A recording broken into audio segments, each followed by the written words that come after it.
So, a while ago, I did a video on my top 5 regional variants for Pokemon Legends Arceus. This was before we had definitive confirmation of new forms making an appearance in this game. But within the last month and a half, we've not only gotten that confirmation of new forms, but also for regional evolutions, which is pretty dope. So today, I wanted to focus on the former by giving you all another top 5 regional variants, or better yet, my top 5 Hisuian forms for Pokemon Legends Arceus. I definitely want to do a Hisuian evolutions video in the future too, so be sure to keep your eyes out for that video. As always with these kinds of videos, I'm going to be showing off the designs I dreamed up, give an idea of the lore behind them, show off stats, and even possible moves that the new forms can learn. Big thanks to Alicia Bell for bringing these Pokemon to life. Her Twitter will be up on screen and down in the description below. Alright, with all that said, let's hop into this list.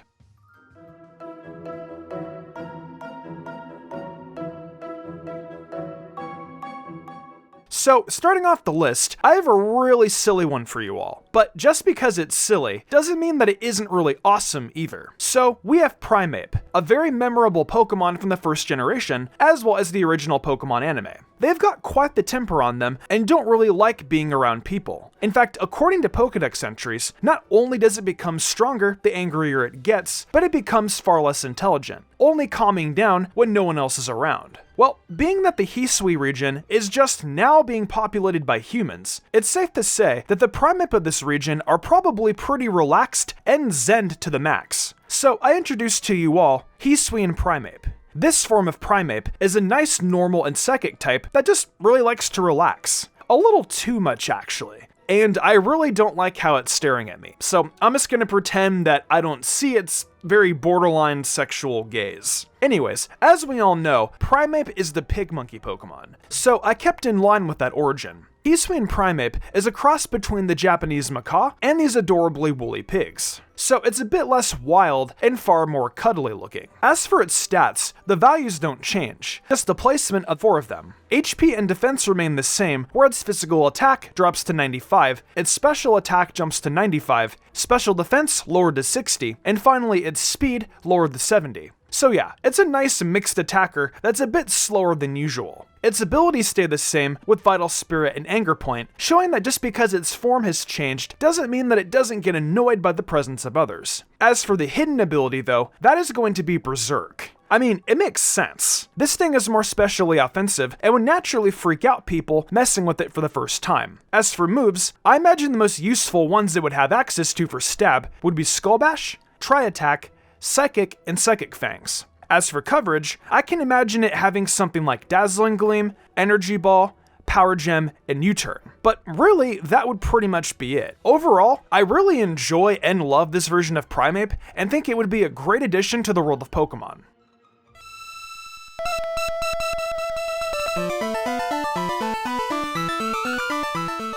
In our number 4 spot, we have a Pokemon that I think most people would expect to see on a list like this, simply because of the fact that everybody probably wants to see it get a new form. I'm of course talking about Bellossom. I don't really know what it is about Bellossom that makes everyone want a new form for it so bad, but I am certainly part of that group of people. It's pretty adorable and never really got a fair shake, so it deserves something. Huh, I guess I do know what makes people want it to have a new form after all. Well, let's put it this way. Much like how people have had a direct effect on the Primape of this region, their previous lack of presence caused them to be a bit different before being around humans regularly. The Hisuian Bellossom is a grass and fire type thanks to all the sunlight it was able to take in before the arrival of humans in the region. I know, it's such a common trope to go with, but it's one that works. Plus, look at how good it looks. The design inspiration from this is pretty obvious. Rather than hula dancers, we have a more traditional Japanese geisha type of design. The increased sunlight allows this Pokemon to grow fairly large with a whole lot more flowers on its head to boot. Alicia put some great thought into the kinds of flowers that would be represented in this crown, so I thought I'd share that with all of you. We have Sakura, which represents a time of renewal and the fleeting nature of life. The Tsubaki, which represents humility, discretion, and perfect love. The Spider Lily, which represents final goodbyes in the cycle of life. And then finally, the Kimokusei, which represents a noble person and truth. I think these symbolic meanings are very nice, and something that I felt made this design extra special. So as for everything else on it, well, I think its abilities are good and should stay the same. As for stats, sprucing up its special attack to 100 and its speed to 80, while lowering its special defense to 90 and its physical attack to 50 was the best route to go. It'll pretty much keep the same moves across the board, with just the addition of some nice fire-type moves. Maybe something like Mystical Fire, Heat Wave, and even Burn Up as a last-ditch effort kind of move. In the end, I know making a grass and fire-type Bellossom is pretty typical, but I think the thought and effort put into this design makes it very unique, and one that I'm proud to have on this top 5.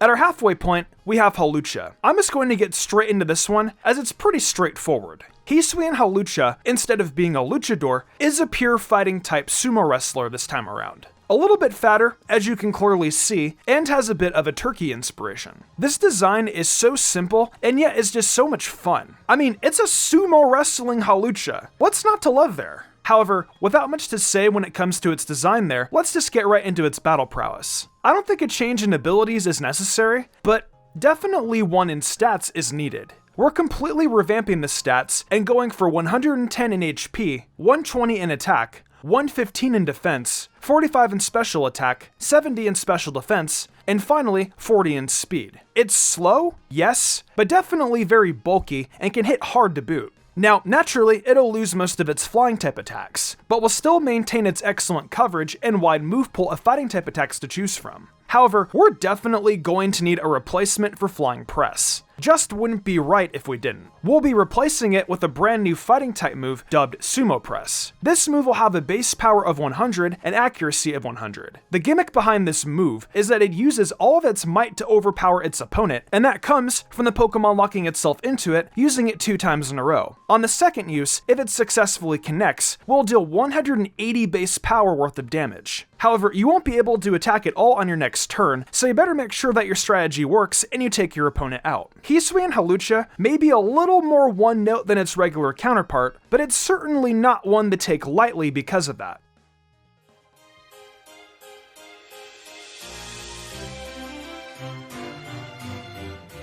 In our penultimate spot, we have a Pokemon I think you all thought might have been safe for number 1. But surprisingly to me, that is not the case. We have our thumbnail Pokemon, Dragopult. This was the first Pokemon that I thought of when it came to coming up with the designs and concepts, and I didn't think there was any other Pokemon that could be better than it. Well, here we are at the number 2 spot. Dragopult, as you can see, is a bit more similar to its namesake when it comes to appearance. It's a dragon and grass type with a wood-like tail that's perfect for catapulting objects as its enemies. In terms of its design, we've got some real special stuff going on here. The dorsal plates on its back are very Godzilla-like, and will even glow when it's attacking. Pretty cool stuff. As for its head, instead of being in the shape of the more modern stealth bomber, we've got a more old-school kind of plane shape. Also, since the Dreepy still needed to place the crash on the Dragopult, we had a little bit of an even older school element put on there, being these watchtower housings. A very unique and awesome design for Dragopult, if I do say so myself. So with that said, let's get into the battling elements, because this Pokemon has even more hidden secrets. For stats, we're just doing a little switcheroo, having its physical attack be 142, its special attack be 120, and finally its speed dropping to 100. It's a beefier Pokemon, so naturally it'll be moving a bit slower. But man, I tell ya, it's gonna be hitting like a truck, that's for sure. As for abilities, those are being completely overhauled since they were previously tailored towards its ghost typing. For its standard abilities, we're looking at Super Luck and Hustle. 2 very good abilities on this Pokemon for sure. As for its hidden ability though, that coveted spot goes to a brand new ability called Retrieval. Retrieval allows the Dreepy that accompany Dragopult to collect Dragopult's held item, so long as it's been stolen, knocked off, or flung. So basically, unless you're running a consumable item, Dragopult will always get its item back. Now, this alone is pretty cool, but it has a deeper use. You see, this ability runs perfectly with Dragopult's brand new move, Catapult. This move has 100 base power with 100% accuracy, and it's very unique to say the least. However, it has a lot of rules to it, so hopefully I can explain it all well. When Dragopult has no held item, the move will be a special grass-type move that draws from Dragopult's energy, and launches that at its opponents. However, when Dragopult has a held item, it becomes a physical attack, and can even change Dragopult's secondary typing depending on the held item. Holding an Icy Rock? Well, now your Dragopult is Dragon Ice type. Flame Orb, Hard Stone, Iron Ball? Well, then it'll change to Fire, Rock, and Steel type respectively. Yeah, a lot of thought and detail was put into how this thing looks and how it battles. It's not without its drawbacks, but I think the pros of using a Hisuian Dragopult far outweighs the cons.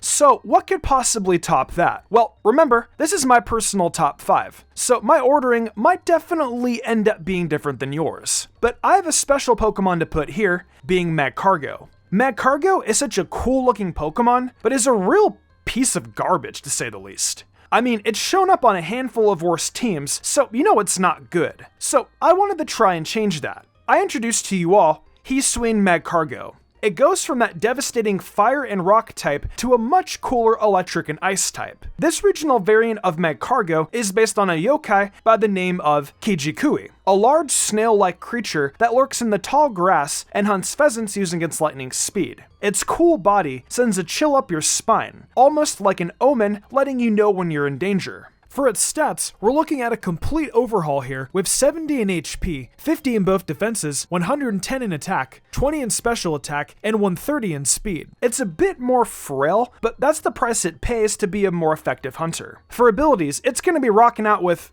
Actually, I don't think rocking is actually the proper terminology here. Let's go up sporting. Yeah, that's a bit better. Volt Absorb and Ice Body, with the hidden ability being Slush Rush. Then finally, for its moves, we're looking at some nice stab moves in Thunderfang, Volt Tackle, Ice Fang, and Icicle Crash. For coverage, we have a few interesting ones like Shadow Sneak, Crunch, Play Rough, and U-Turn. Look, Hisuian Mach Cargo is really amazing in my opinion. It might not be your favorite, but surely you have to respect the major glow-up it received here. It went from 2 quad weaknesses and boring stats to something that I think anyone could enjoy using. But for me, and everything I've been through with its regular version, I couldn't just not put it up at the top of my list. Well, that's going to wrap it up for my top 5 Hisuian forms for Pokemon Legends Arceus. Tell me, what did y'all think of these forms? I had a lot of fun coming up with these concepts, so I hope you all really enjoyed them too. Once again, thank you so much to Alicia Bell for bringing them to life. This video wouldn't be what it was without the use of your amazing art, so thank you so much for that. So yeah guys, please let me know all your favorites in the comments down below. Maybe even tell me what Pokemon you'd like to see get regional variants in this game. I'm looking forward to seeing what you all have to say. Hey, welcome to my new outro. A big thank you to everyone for watching the video. I want to give a huge thanks to my phenomenal team, and for the amazing art done each week by Danny the Demon. I couldn't do all this without them. If y'all enjoyed the video and want to see more content like this, be sure to leave a like, subscribe, and hit that notification bell. Be sure to leave a comment too. It really helps us out. I have a brand new TikTok for MysticSage, and I've got a goal to get 10k followers over there. If we can hit that goal, I'm going to pick a random video suggested to me by you guys and do it. So go over there and leave a follow. Also over on MysticSage, we've still got 2 videos going up every weekend. We've got content from My Hero, to Demon Slayer, to Dragon Ball. So come and check it out. And also check out MysticSage on TikTok. Finally, I've got an Amazon store where I sell tons of cool stuff. I think I'm gonna wrap this up though. I'm MysticSage, and I'll see you next time with some more amazing Pokemon content.